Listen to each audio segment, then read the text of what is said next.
Back नाज़रीन, आप देख रहे हैं जवाब अंगली के मियां तारिक के साथ। नाज़रीन कराम, हमें ब्रेक के दौरान आगा खालिद साहब ने ज्वाइन कर लिया, सीनियर सहाफ़ी और तज़कियाकार हैं, इनसे भी बात करेंगे।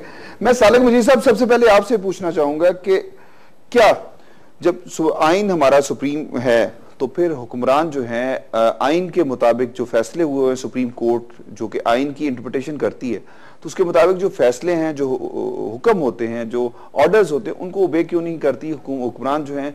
उन फैसलों पर अमल दरामद क्यों नहीं करते? हमारे पास बहुत सारी ऐसी दर्जनों मिसालें हैं कि हुकूमत ने सुप्रीम कोर्ट के फैसलों पर अमल दरामद नहीं क्यों नहीं। बिल्कुल दुरुस्त तासुर यही है कि जी पीपल्स पार्टी की ये हुकूमत जो है ख़ास तौर पे ये अदालती फैसलों पर मनोवन अमल दरामद करने के लिए ज़हनी तौर पर तैयार ही नहीं है, डे वन। सही। और इसी वजह से बहुत सारे मुकदमात को तूल भी हुआ और बहुत सारे ऐसे फैसले भी आए हैं जो शायद अगर ये हुकूमत पहले दिन से ही अदालती फैसलों पर अमल कर लेती तो शायद वो नौबत ना आती है, वो फैसले ना आते और अदलिया के साथ हुकूमत का और दीगर इदारों का जो बर्ताव है, जो रवैया है, वो शायद कदरे बेहतर होता और आम आदमी जो है वो हुकूमत की कारकर्दगी से और हुकूमत के रवैये से शायद ज़्यादा खुश और मुतमिन होता।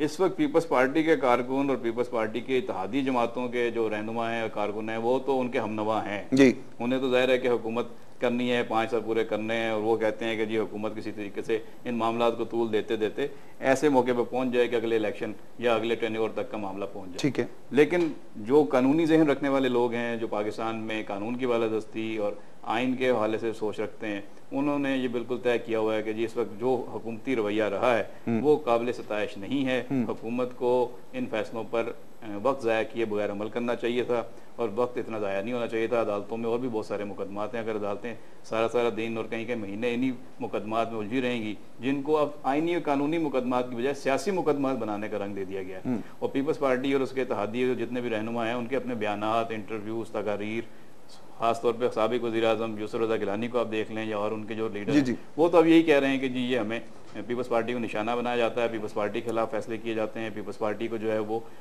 ख़ास तौर पे जो है टारगेट कर लिया गया है। बाकी और वो हवाले देते हैं, ये बहुत सारे मुकदमात हैं उनको इस तरीके से नहीं सुना जाता, इस तरह स्पीडी ट्रायल नहीं होता। उसमें चंद नुकात सही भी हैं, उन पर बात होनी भी चाहिए और भी चीज़ें हैं, लेकिन पीपल्स पार्टी का अपना रवैया अदालतों के साथ मुनासिब नहीं है और वो शायद उनको ये खौफ है कि अगर वो अदालतों फैसलों पर मनोवन अमल दरामद करते हैं तो उनका नुकसान होगा और वो सियासी तौर पर उनके साथ को नुकसान पहुंचेगा और वो आने वाले इलेक्शन में वो जो मजलूमियत का एक रोल अपने ऊपर रखते हैं कि खुद वो मजलूमियत वाला एक रोल रखते हैं, पीपल्स पार्टी के साथ हमेशा ज्यादती होती है, वो नहीं चाहते कि ये उनके हाथ से कार्ड चला जाए और अगले इलेक्शन में वो मजलूम पार्टी की हैसियत से ही जाना चाहते हैं ताकि फिर हमदर्दियाँ लें और हमदर्दी का वोट उनको दोबारा मिले, क्योंकि परफॉर्मेंस हुकूमत की ऐसी नहीं है कि वो परफॉर्मेंस बेस्ड इलेक्शन लड़ सकें और अवाम के सामने जाके कहें कि हमने 4 साल में आपके लिए इतनी खिदमत की है, वो पाकिस्तान में खुशहाली और तरक्की लेके आए। तो कारकर्दगी अच्छी नहीं है हुकूमत की, उससे बचने के लिए हमदर्दी का आंसर सामने लेके आते। ठीक, आगा साहब ये बताइएगा, आगा साहब ये कि क्या हुकूमत जो है को अवाम को रिलीफ देगी या अगर इस तरह के इकदाम होते रहे जिस तरह के अभी जो पीपल्स पार्टी हुक्मरान जमात के दो, एक सेनेटर और एक वजीर ने जिस तरह की लैंग्वेज इस्तेमाल की है सुप्रीम कोर्ट के हवाले से, ऑलरेडी पीपल्स पार्टी तौहीन अदालत के मुकदमात भुगत रही है, ऑलरेडी पीपल्स पार्टी कोर्ट में पेश होती है, लेकिन उसके बावजूद जो है इस तरह के इकदाम जो है सूबाई वजीर के और सेनेटर के, आप उससे समझते हैं, एग्री करते हैं कि उनको इस तरह की गुफ्तगू करनी चाहिए थी टीवी मीडिया पे आके? मियाँ साहब ये देखें ना, पीपल्स पार्टी की अब जो क़यादत है, जो अब उसको जो असल जिसने संभाला मोहतरमा बेनज़ीर के बाद, वो आसिफ अली जरदारी और उन्हीं पे ये इल्ज़ाम है कि अरबों रुपए उन्होंने इस मुल्क से करप्शन के स्विट्ज़रलैंड के बैंकों में ले जाकर जमा कराए। ये उसी की तफ्तीश थी, वो सारे साबित हुई, उसके केस बने।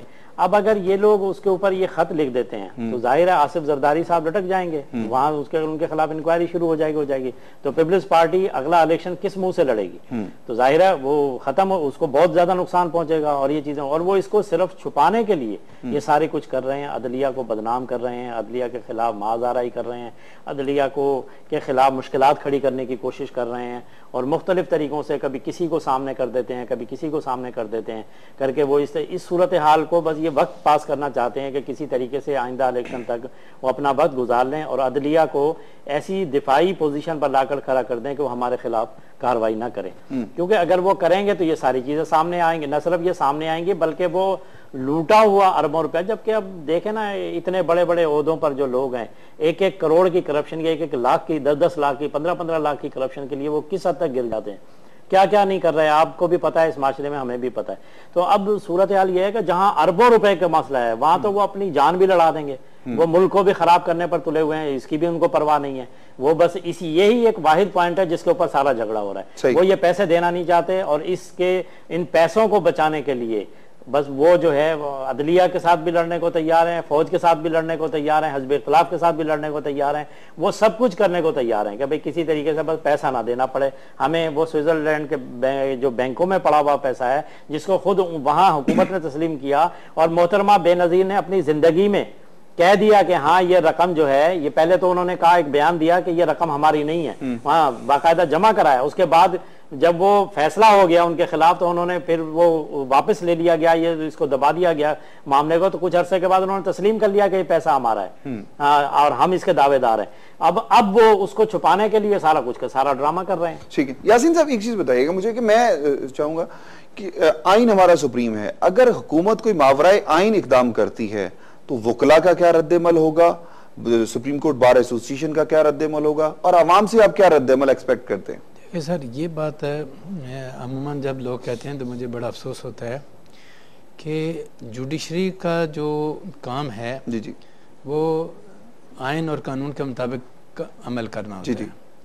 मेरा अपना ज़ाती व्यू है कि जुडिशरी को किसी किस्म की अवामी सपोर्ट या वकला सपोर्ट की ज़रूरत नहीं है। ठीक है, सुप्रीम कोर्ट हो या हाई कोर्ट हो, जो भी है, जो जजमेंट देते हैं उनको इम्प्लीमेंट करने का एक तरीकाकार आइन के अंदर मौजूद है, कानून के अंदर मौजूद है। सही। इसकी एक मोटी सी मिसाल मैं देता हूँ। मिसाल के तौर पर आप एक केस दाखिल करते हैं, जी।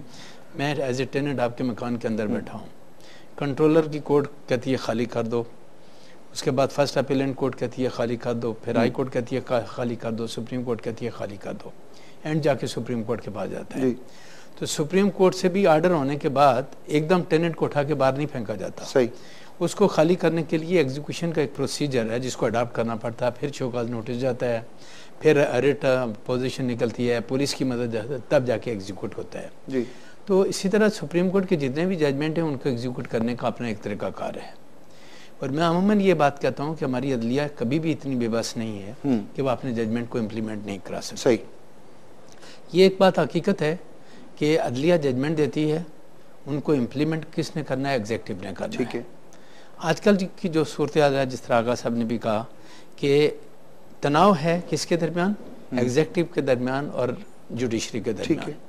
और जिस एग्जेक्टिव को जजमेंट इम्प्लीमेंट करना है वही तनाव की सूरत हाल इख्तियार कर चुकी है, जिसकी वजह से कुछ मुश्किलात रास्ते में आ रही हैं। सही।